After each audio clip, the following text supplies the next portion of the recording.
The devil himself couldn't have orchestrated a more perfect storm than the one that brought Cole Maverick to Rosewood Creek on the same day Eleanor Sinclair decided to burn her wedding dress. The October wind carried more than dust through the skeletal remains of what used to be Colorado's most promising silver town. It carried secrets. Cole felt them prickling against his weathered skin as his horse picked its way down Main Street, past boarded storefronts and sagging porches that groaned like old bones. 3 months of hard riding had brought him here, 3 months of running. From ghosts that rode faster than any living man should have to bear, his spurs rang against the silence, a lonely bell tolling in a church of abandonment. The few souls still clinging to Rosewood Creek watched him from behind tattered curtains, their eyes holding that particular wariness reserved for strangers who rode into dying towns with nothing but shadows trailing behind them. Cole had learned to recognize that look. It was the same one he'd worn in the mirror back in Tucson, before he'd stopped looking at mirrors altogether. The saloon, if you could call the weathered building with its crooked sign a saloon, sat at the end of the street like a tired old dog waiting to be put out of its misery. The gilded rose, though any gilding had long since flaked away, leaving only raw wood and faded dreams. Cole dismounted, his boots hitting the hard pan with a sound that seemed to echo all the way to the mountains. Inside, the air hung thick with the ghosts of tobacco smoke and spilled whiskey. A handful of men nursed their drinks in corners dark, enough to hide their troubles, while a woman with silver-streaked hair polished glasses behind a bar that had seen better decades. "You look like a man who's traveled some distance," she said without looking up. Her voice carried the weight of someone who'd heard every hard luck story twice. "Some," Cole admitted, settling onto a stool that protested under his weight. "Whiskey if you've got it. The real kind." She poured 2 fingers of amber liquid into a glass that had known cleaner days. "Name's Martha. I run this place, what's left of it." Her eyes finally met his, pale blue, sharp as winter morning. "You're not the usual sort we get through here." "What sort is that?" "The kind still carrying hope." She slid the glass across scarred wood. "You've got the look of a man who's buried." His. Cole lifted the whiskey, inhaling its harsh promise. Through the grimy window, he caught sight of something that made him pause mid-sip. A woman stood in the alley behind the general store, her back to the street, feeding papers to a small fire that danced orange against the gathering dusk. Even at this distance, even with her face turned away, she moved with a grace that seemed to defy the rough-hewn world around her. Her dress was fine, too fine for a town like this, deep blue silk that caught the firelight like captured sky. Her hair, pinned in an elaborate arrangement that spoke of careful mornings and patient hands, gleamed dark as polished mahogany. But it was what she was burning that caught his attention. The flames licked hungrily at what looked like lace and satin, white fabric that twisted and blackened as it fed the fire. A wedding dress, he realized with a start that ran deeper than surprise. "Whose that?" he asked, nodding toward the window. Martha followed his gaze, and something shifted in her expression, protective, wary. "That'd be Eleanor. Been here about 6 months now. Keeps to herself mostly. She married. That's her business." Martha's tone carried a warning sharp as barbed wire. "And I'd advise making it none of yours." But Cole had already seen too much. The woman, Eleanor, turned slightly as she fed another piece of fabric to the flames, and he caught a glimpse of her profile. High cheekbones, a mouth set and determined, lines, and eyes that reflected the firelight with an intensity that spoke of decisions that couldn't be undone. She was beautiful, but that wasn't what made his chest tighten. It was the way she stood, alone against the dying light, burning what looked like dreams while the world grew dark around her. He recognized that particular brand of solitude, the kind that came from cutting all the ropes that once anchored you to shore. "She's got trouble following her," Martha said quietly, refilling his glass without being asked. "The kind that don't give up easy." Cole's hand instinctively moved to the gun at his hip, a gesture so automatic he didn't realize he'd done it until Martha's eyes flicked downward. "You know something about trouble yourself," she observed. "Some." Cole took another sip, the whiskey burning down his throat like liquid courage. Enough to recognize it in others.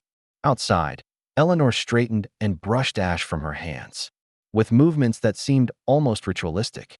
For a moment, she stood perfectly still, silhouetted against the dying fire, and Cole found himself holding his breath. Then she turned, and their eyes met through the dirty glass. The contact lasted only a heartbeat, but it was enough. In that instant, Cole saw something that made every instinct he'd honed over 34 hard years come alive at once. Recognition, not of faces, but of souls that had wandered too far from home. She was running from something, just as he was. The difference was, she was trying to stand still long enough to make a stand. Eleanor's gaze broke away first, and she gathered her skirts with the practiced efficiency of a woman who'd learned that lingering too long in any one place was a luxury she couldn't afford. She disappeared into the shadows between buildings, leaving only the dying fire and the smell of burned satin on the evening air. "Reckon I'll be staying the night," Cole said, finishing his whiskey in one burning swallow. Martha's laugh held no humor. "Figured you might. Room's $2. Extra if you want clean sheets." "I'll take the clean sheets." As Martha led him up narrow stairs that creaked their complaints with every step, Cole couldn't shake the image of Eleanor Sinclair burning her wedding dress in an alley that smelled of endings and new beginnings. But what he didn't know was that 3 riders had just crested the ridge overlooking Rosewood Creek, and they weren't here for the scenery. Dawn came to Rosewood Creek like a reluctant witness, pale light creeping over the mountains as if it too wanted to avoid whatever secrets the town held. Cole woke to the sound of horses, 3 of them, their hooves striking the hard pan in rhythm that spoke of purpose rather than casual travel. That he rolled from the narrow bed, Winchester in hand, before his boots hit the floor. Old habits. Through the grimy window of his second-story room, he watched 3 men dismount in front of the general store. Even from this distance, he could read the language of their bodies, the way they moved with predatory patience, the casual check of weapons, the spread formation that spoke of men who'd done this before. The leader was tall, lean as a whip, with silver hair that caught the morning light. His coat was fine wool, too fine for honest work, and the way he carried himself suggested a man accustomed to getting what he wanted. The other 2 flanked him like well-trained hounds, one broad-shouldered with the soft look of easy living, the other wiry and restless, his hand never straying far from his gun. Cole was pulling on his shirt when he heard it, a woman's voice raised in defiance, carrying clearly through the thin walls of the building across the street. "I told you before, Mr. Blackwood. I have nothing to discuss with you." Eleanor's voice, even filtered through anger and distance, it held a quality that made something tighten in Cole's chest. He'd heard that same note in his own voice once, the sound of someone trying to convince themselves they were stronger than their fear. Now, Eleanor. The silver-haired man's voice was smooth as silk over steel. "That's no way to greet your loving husband after he's traveled so far to find you." Husband. The word hit Cole like a physical blow, though he couldn't say why. He'd known she was running from something. The burned wedding dress had made that clear enough. But hearing it confirmed, seeing the hunters who'd tracked her down, stirred something in him that had nothing to do with logic and everything to do with the way she'd looked standing alone against that fire. "Former husband," Eleanor corrected, her voice carrying through the morning air. "The papers were filed in Denver. It's legal and binding." Blackwood's laugh was soft, cultured, and somehow more menacing than any shout could have been. "Papers can be misplaced. Judges can be persuaded to reconsider their decisions, particularly when they learn certain truths about a wife's indiscretions." The silence that followed was heavy as storm clouds. Cole found himself holding his breath, waiting for Eleanor's response. When it came, her voice was steady, but he could hear the effort it cost her. "I have nothing more to say to you, Marcus. Please leave." "I'm afraid that's not possible, my dear. You see, you have something that belongs to me. Something quite valuable. I have nothing of yours. The necklace, Eleanor. My grandmother's sapphires. Worth more than this entire pathetic town, I'd wager. Did you really think I wouldn't notice when you borrowed it?" Cole was already moving, buckling on his gun belt as he descended the stairs 3 at a time. Martha looked up from where she was scrubbing tables, her face grim. "Trouble?" she asked. "The riding kind." Cole checked his Colt, muscle memory guiding his hands. "Those men, they have business with Eleanor? The worst kind of business." Martha's knuckles were white around her rag. "That's Marcus Blackwood. Owns half of Denver, they say, and the other half owes him money. Eleanor's been running from him for months." "And the necklace?" Martha's laugh was bitter, Eleanor never stole nothing. But that man, he'd accuse a saint of sin if it served his purposes. Truth is, she earned that necklace and more, putting up with his particular habits. The way she said it made Cole's jaw clench. He'd known men like Blackwood before, men who used wealth and power like weapons, who confused ownership with love. The kind of men who created the ghosts that rode behind people like Eleanor, like himself. Where does she live? Above the dress shop, but Martha grabbed his arm as he headed for the door. Son, I've seen enough good men go up against the wrong kind of powerful. Marcus Blackwood ain't the sort to be impressed by noble intentions. Maybe not. Cole's hand rested on his gun. But I've never been much for noble intentions anyway. The morning air carried the scent of dust and impending rain as Cole stepped onto the street. The confrontation was taking place in the narrow alley beside the dress shop, the same place where Eleanor had burned her wedding dress the night before. Fitting, somehow. Cole approached from the side, using the abandoned buildings for cover. Through a gap in the boards, he could see Eleanor, standing in the doorway of the shop, her chin raised in defiance despite the tremor in her hands. She wore a simple brown dress today, her hair pulled back severely, but she carried herself like a queen facing execution. Blackwood stood 10 feet away, his two companions flanking him. The conversation had shifted while Cole was positioning himself. You always were stubborn, Eleanor. It was charming once. But patience has its limits. Blackwood removed his gloves with deliberate precision. I've been more than generous. I could have had you dragged back to Denver in chains, charged with theft. Instead, I've offered you a chance to return voluntarily, to resume your duties. As my wife, I'd rather die. That, Blackwood said softly, can be arranged. The wiry man's hand dropped to his gun, and Cole was already moving, stepping into the alley with his Colt drawn before conscious thought could interfere. Seems like the ladies made her position clear. For pairs of eyes turned to him. Eleanor's, widened with something that might have been hope or horror. He couldn't tell which. Blackwood's narrowed with the calculating look of a man assessing a new threat. This is a private matter, friend. Blackwood's voice remained smooth, but steel had entered it. I suggest you move along. Can't do that. Cole kept his gun trained on the wiry gunman, whose hand was still hovering near his weapon. See, I've got a powerful dislike for men who threaten women. How noble. Blackwood's smile was winter cold.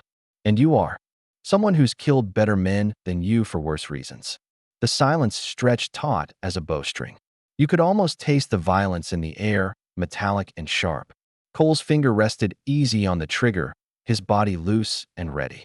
He'd been in this position before, outnumbered, outgunned on paper, but with the advantage of having nothing left to lose. Eleanor, Blackwood said without taking his eyes off Cole, introduce me to your protector. I don't know him. Eleanor's voice was barely above a whisper, but Cole heard the lie in it. Not a lie about knowing him. She didn't, not in the conventional sense. But a lie about something deeper, about the recognition that had passed between them the night before. Then he's even more foolish than I thought. Blackwood adjusted his cufflinks, a gesture so casual it was almost insulting.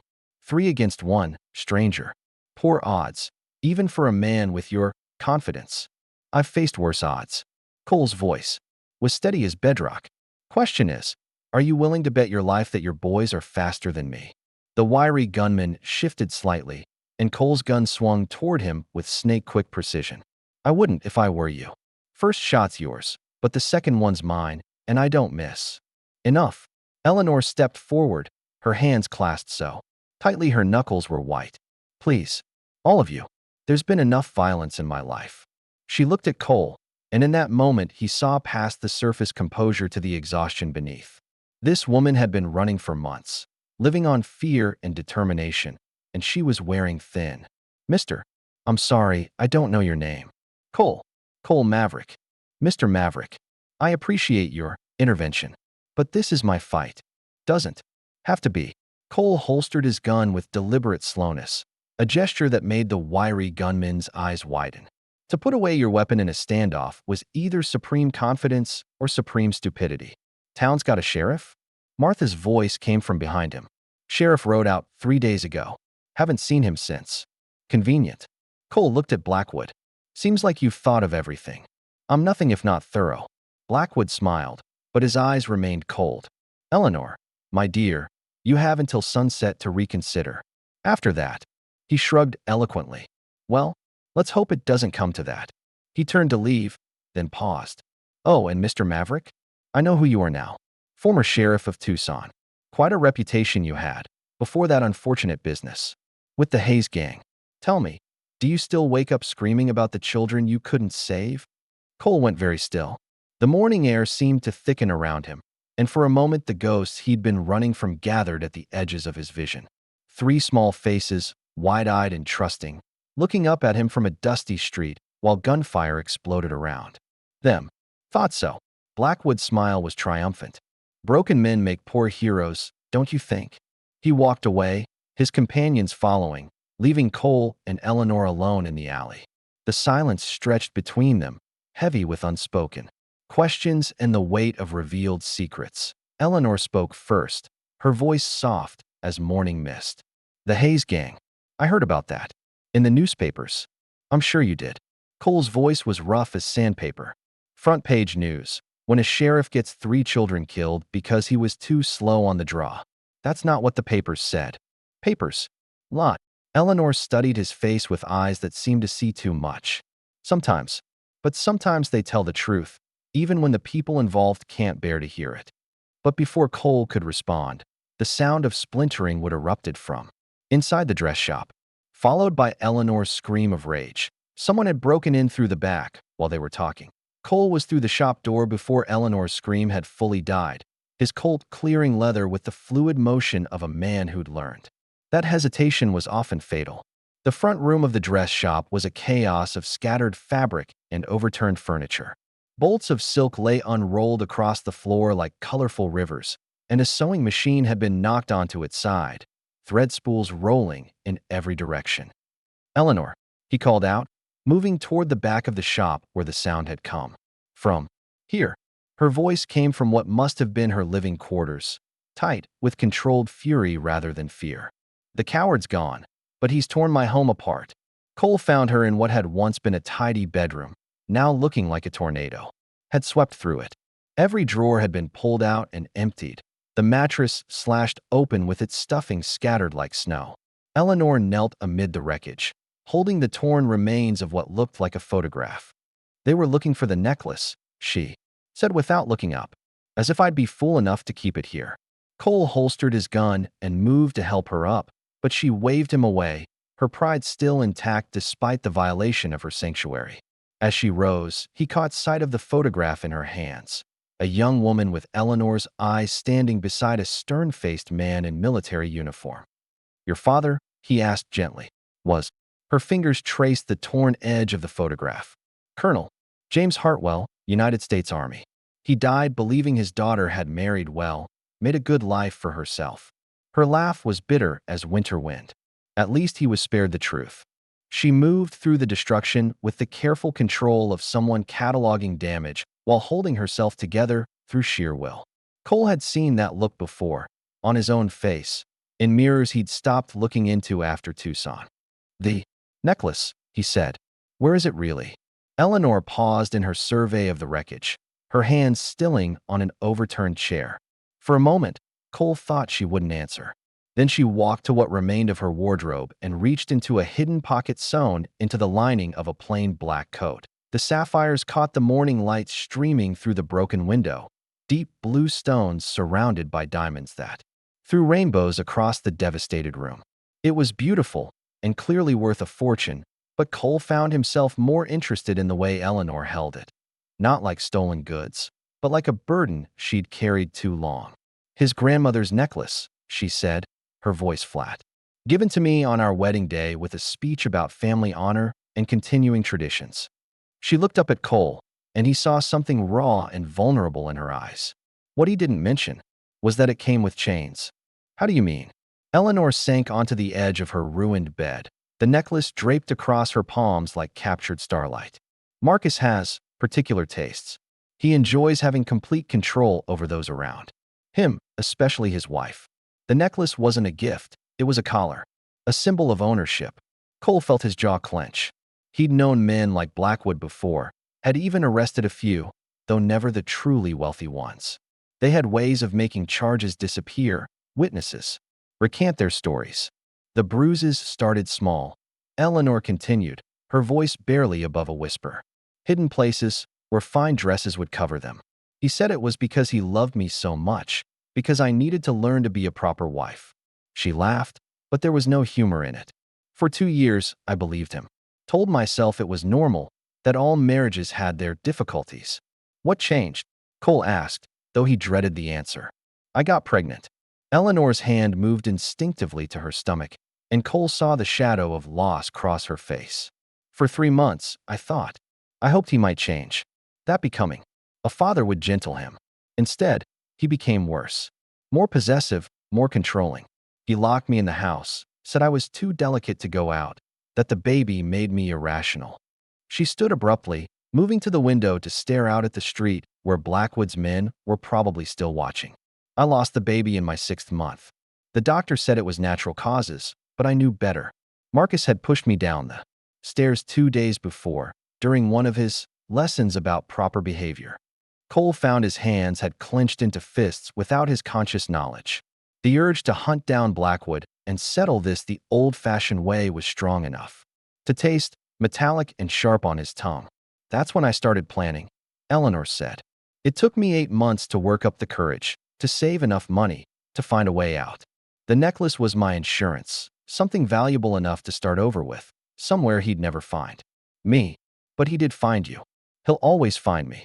Eleanor turned from the window, and Cole was struck by the quiet desperation in her eyes. Men like Marcus don't let go of what they consider theirs.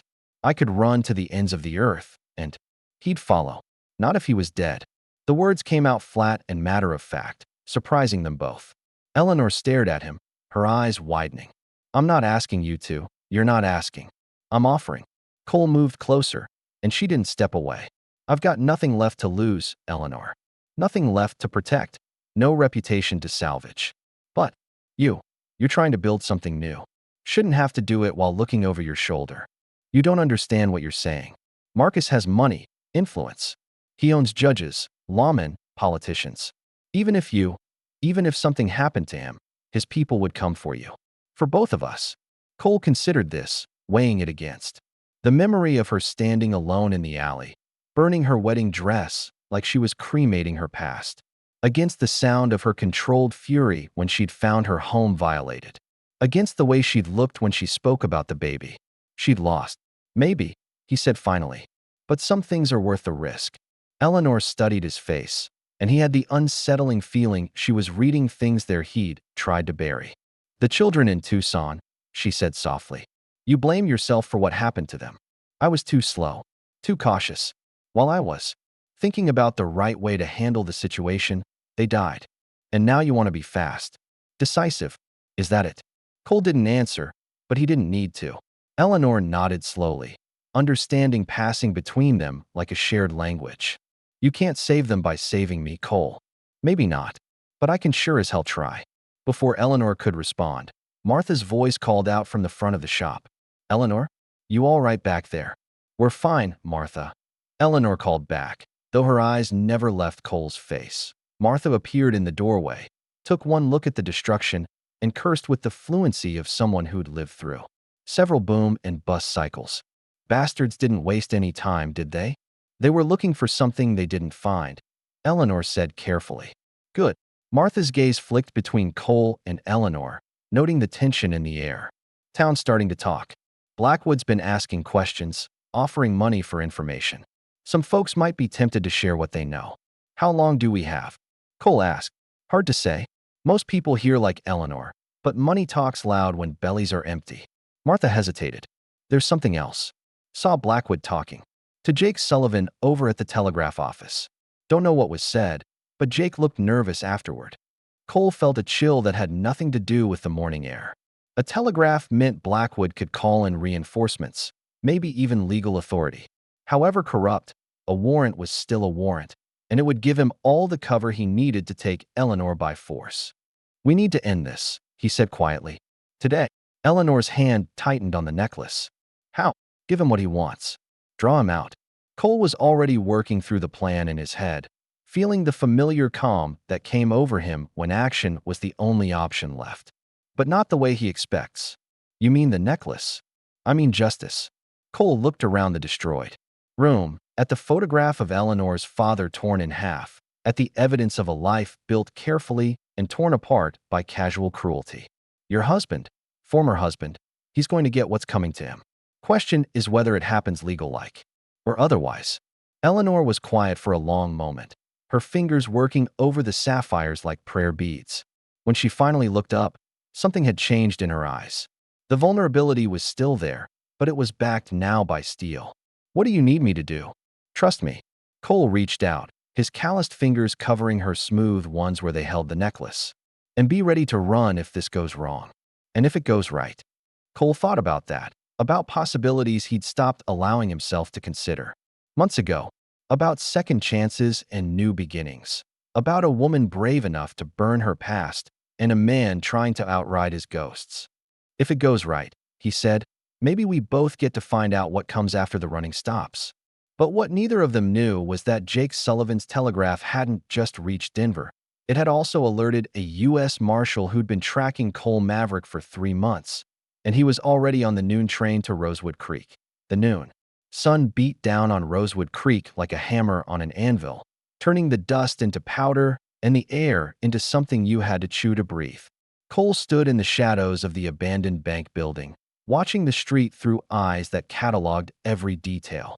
The angle of the light, the direction of the wind, the way sound would carry in the thin mountain air across the street. Eleanor waited in the doorway of Martha's saloon, the sapphire necklace glinting at her throat like captured starlight. They'd argued about her wearing it, about putting herself in the open like bait, but she'd been immovable as granite. He needs to see it, she'd said, her fingers steady as she clasped the chain around her neck. Needs to believe he's won, that I'm giving in. Otherwise, he'll smell the trap. Now, watching her stand straight-backed and defiant in the merciless noon light, Cole felt something twist in his chest that had nothing to do with strategy and everything to do with the way courage looked when it wore a blue dress and refused to bend. The train whistle cut through the heat like a knife through silk. The noon from Denver, right on schedule. Cole's jaw tightened. If Martha was right about the telegraph, if Blackwood had called in reinforcements, they'd be stepping off. That train in about 10 minutes. Which meant this had to end now, clean and final, before the odds got any worse. Movement at the end of the street caught his eye. Blackwood and his 2 men, emerging from the hotel where they'd spent the morning no doubt planning Eleanor's recapture. They moved with the casual confidence of predators who'd never had to worry about becoming prey. Cole checked his Colt one last time, muscle memory guiding his hands through the familiar ritual. 6 shots, 6 chances to get this right. He'd faced worse odds before, but never with so much riding on the outcome. Never with someone else's freedom hanging in the balance alongside his own ghosts. Eleanor. Blackwood's voice carried clearly across the street, smooth as silk and twice as dangerous. How lovely you look today. Almost like a proper wife again. She didn't respond, didn't move from her position in the doorway. The necklace caught the light as she breathed, sending blue fire dancing across the weathered wood of the saloon's facade. I see you've decided to be reasonable, Blackwood continued, stopping about 20 feet away. His men spread out to either side, hands resting easy near their weapons. I confess, I'm surprised. I expected more resistance. I'm tired of running, Eleanor said, her voice carrying just the right note of exhausted defeat. Cole had to admire her acting. If he didn't know better, he'd believe she was surrendering. Tired of looking over my shoulder, living like a criminal. Of course you are, my dear. This unpleasantness was always going to end with you coming home where you belong. Blackwood smiled, but his eyes remained cold as winter steel. Now, shall we discuss the terms of your return? What terms? Eleanor's hand moved to the necklace, fingers tracing the stones with apparent nervousness. I have what you want. You have what I need. Protection, you mean? Yes, I suppose a woman in your position would value that highly. Blackwood took a step closer, and Cole tensed. But there are other considerations now. Your adventures have been expensive. The private investigators, the travel, the inconvenience. Such things must be accounted for. I don't understand. Simple mathematics, Eleanor. You've cost me money, time, and considerable embarrassment. Such debts must be repaid. Blackwood's smile turned predatory. I think an additional year of marriage should suffice. Call it compound interest on your transgression. Cole saw Eleanor's composure crack just slightly, saw the flash of genuine fear cross her face. She'd been prepared for recapture, for a return to her gilded cage, but not for an extension of her sentence. That wasn't our agreement, she said carefully. Agreements can be revised, particularly when one party has so little leverage. Blackwood gestured to his men. I think you'll find the new terms quite reasonable, considering the alternatives. That was Cole's cue. He stepped out of the shadows, his boots striking the hardpan with deliberate precision. The sound seemed to echo off the empty buildings, announcing his presence like a bell tolling the hour. Afternoon, folks, he said conversationally, his right hand hanging loose near his gun. Lovely day for a wedding renegotiation.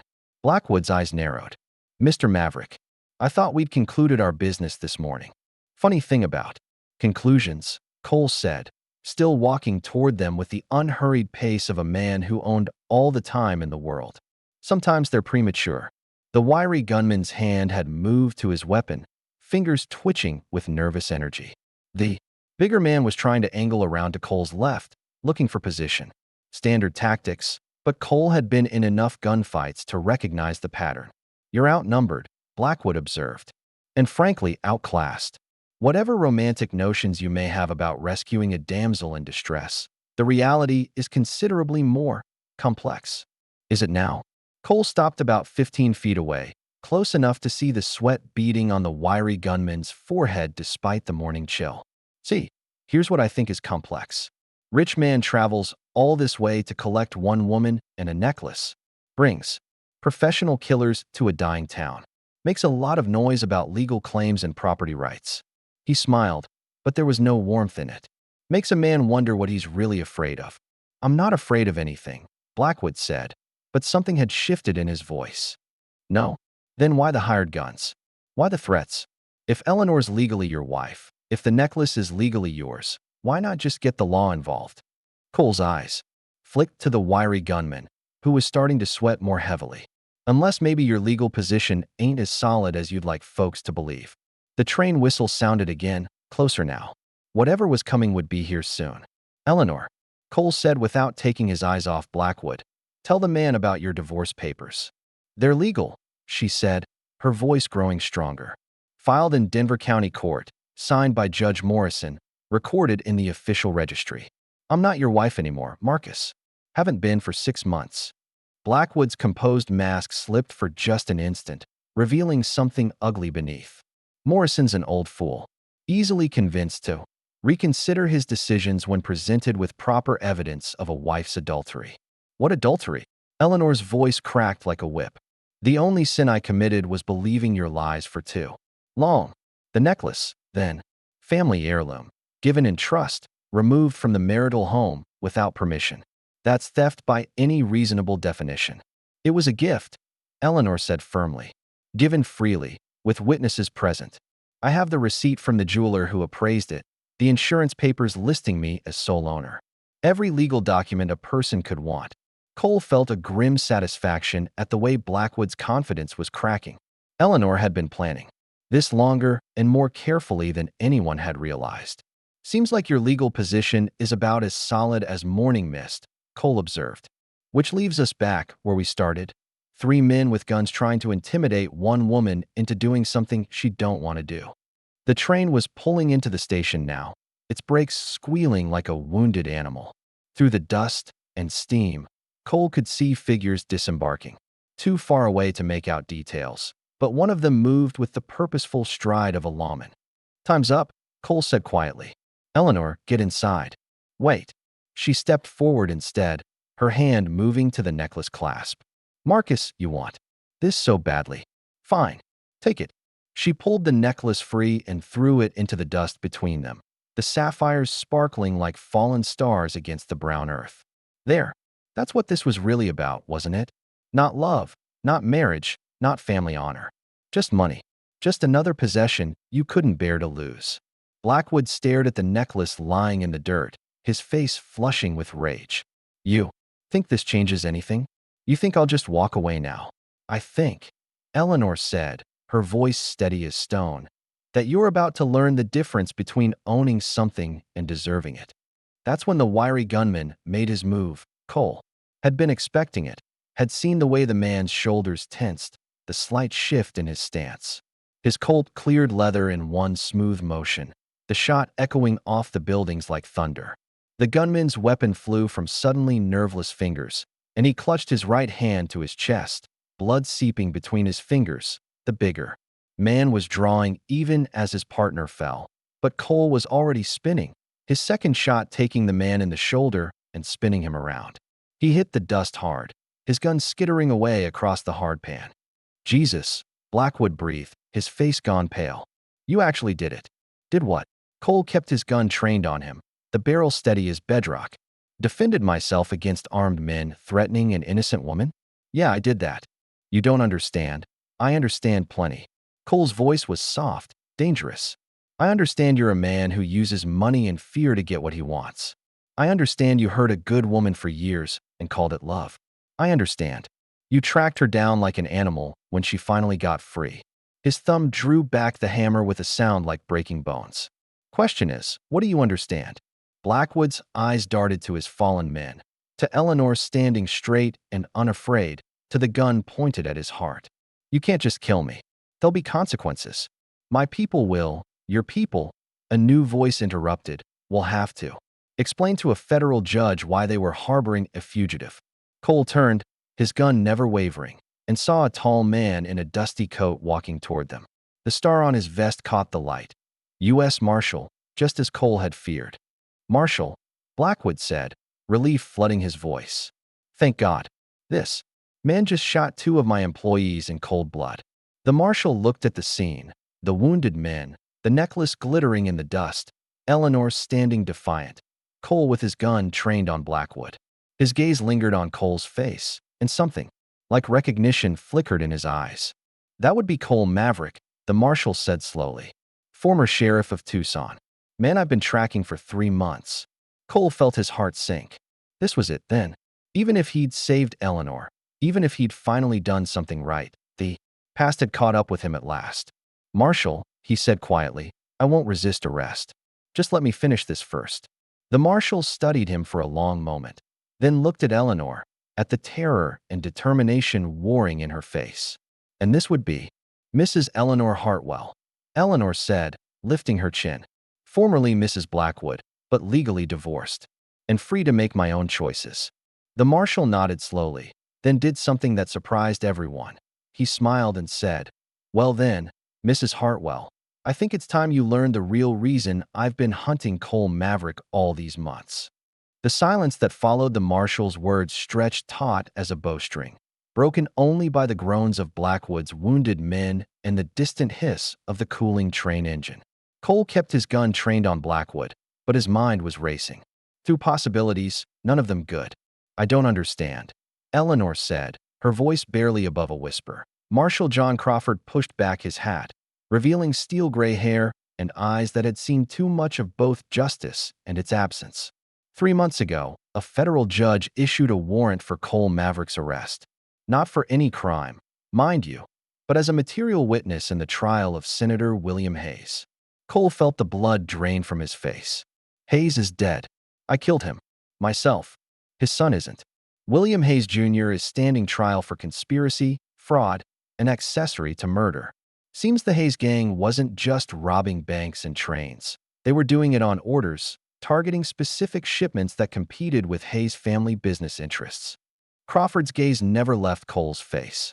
Problem is, you're the only lawman who survived their final job. The only one who can testify to what really happened in Tucson.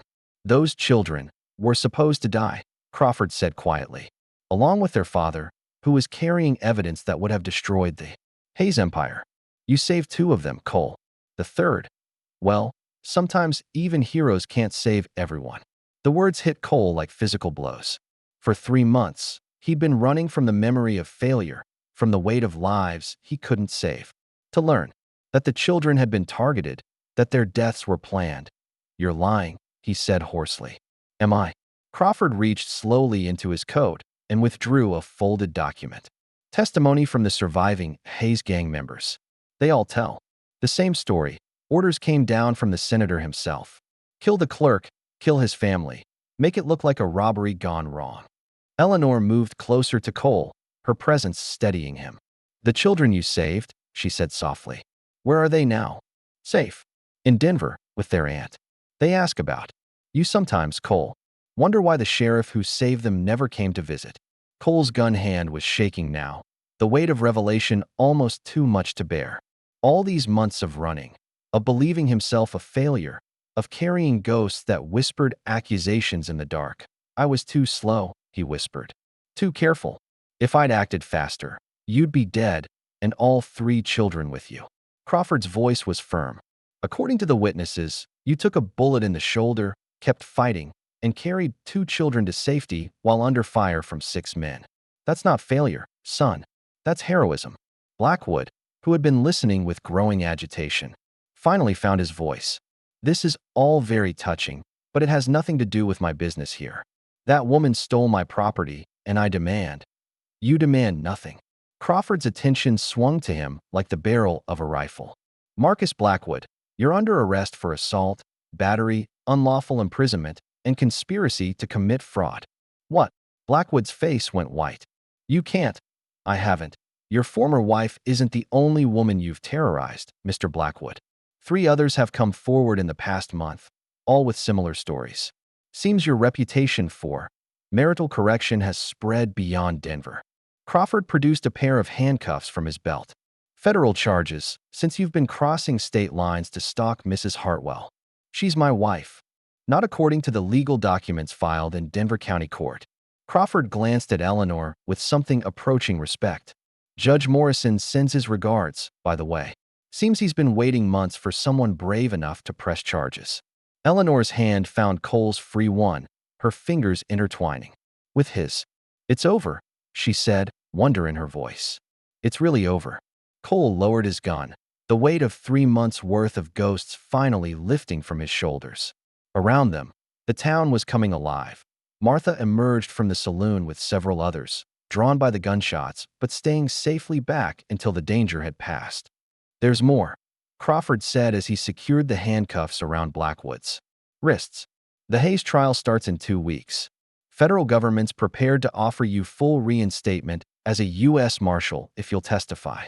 Clean record, full pension, your choice of assignments. And if I refuse, then you're free to go. No charges, no warrants. Your testimony would help, but it's not required for conviction. Crawford smiled. Though I'd hate to see a good lawman stay lost when the territory needs every honest badge it can get. Cole looked at Eleanor, saw the hope shining in her eyes. For the first time in months, the future stretched ahead of them not as a path to run down, but as something they could build together. I'll testify, he said, but I want a new assignment afterward. Somewhere peaceful. Somewhere a man could settle down if he had a mind to. I might know just the place. Crawford gestured toward the surrounding mountains, the clear air, the town that seemed to breathe easier now that the shadow of violence had passed. Rosewood Creek's been without a sheriff for months. Pays not much, but the territory provides a house, and it's close enough to Denver for social visits. Eleanor's hand tightened on his. It would be a good place to start over, she said softly. For both of us. Cole looked around at the town that had become a refuge, at the woman who'd taught him that courage sometimes looked like standing still instead of running, at the marshal who'd brought absolution he'd never dared hope for. What? About the dress shop? He asked. Eleanor laughed, the sound like water over stones after a long drought. Rosewood Creek could use a good seamstress, especially one who knows how to make wedding dresses. The words hung between them, full of possibility and promise. Cole had spent so long running from his past that he'd forgotten how to hope for a future. But here, in this moment, with the afternoon sun warm on his face and Eleanor's hand in his, he could almost see it. A life built on something other than regret. Would you? He started, then stopped, his courage failing him. Would I what? Eleanor prompted gently. Would you consider letting a broken-down ex-sheriff court you proper like? I know I'm not much of a prospect. Eleanor silenced him with a kiss that tasted of new beginnings and second chances. When they broke apart, Her eyes were bright with unshed tears. "Cole Maverick," she said, her voice strong and sure. "You're the bravest man I've ever known. And yes, I'd be honored to let you court me." Around them, the town washed with the satisfaction of people who'd witnessed something rare and precious. Two souls finding their way home to each other. Martha was already planning the wedding reception. You could see it in her eyes. The other townspeople were nodding approval, recognizing that sometimes the best things came to those who traveled the longest, hardest roads. A.S. Crawford led Blackwood away, and the wounded men were helped to the doctor. Cole and Eleanor stood together in the street where it had all begun. The sapphire necklace still lay in the dust at their feet, catching the afternoon light like captured stars. "Should we?" Eleanor gestured toward it. "Leave it," Cole said. "Some things are better left buried." Instead, he bent and picked up a single wildflower that had somehow managed to bloom in the harsh soil beside the abandoned bank. Desert rose, hardy and beautiful, thriving where nothing else could grow. He tucked it behind Eleanor's ear, and she smiled, the first truly unguarded smile he'd seen from her. "Think this town could use some flowers?" he said. "Maybe a garden behind the sheriff's house. Something that blooms year-round." "I'd like that," Eleanor said. "I'd like that very much." As the sun began its descent toward the mountains, painting the sky in shades of hope and promise, Cole Maverick and Eleanor Hartwell walked hand in hand toward their future. Behind them, the wind scattered the dust of old troubles, making room for new growth that lie in the distance. Thunder rumbled, not the threat of storm, but the promise of rain. Well now, that's a tale worth telling around the campfire, wouldn't you say? If you enjoyed watching Cole and Eleanor find their way to each other, and if you're hankering for more stories of love blooming in unlikely places, hit that like button and let us know in the comments. Subscribe for more tales of courage, redemption, and romance under the big western sky.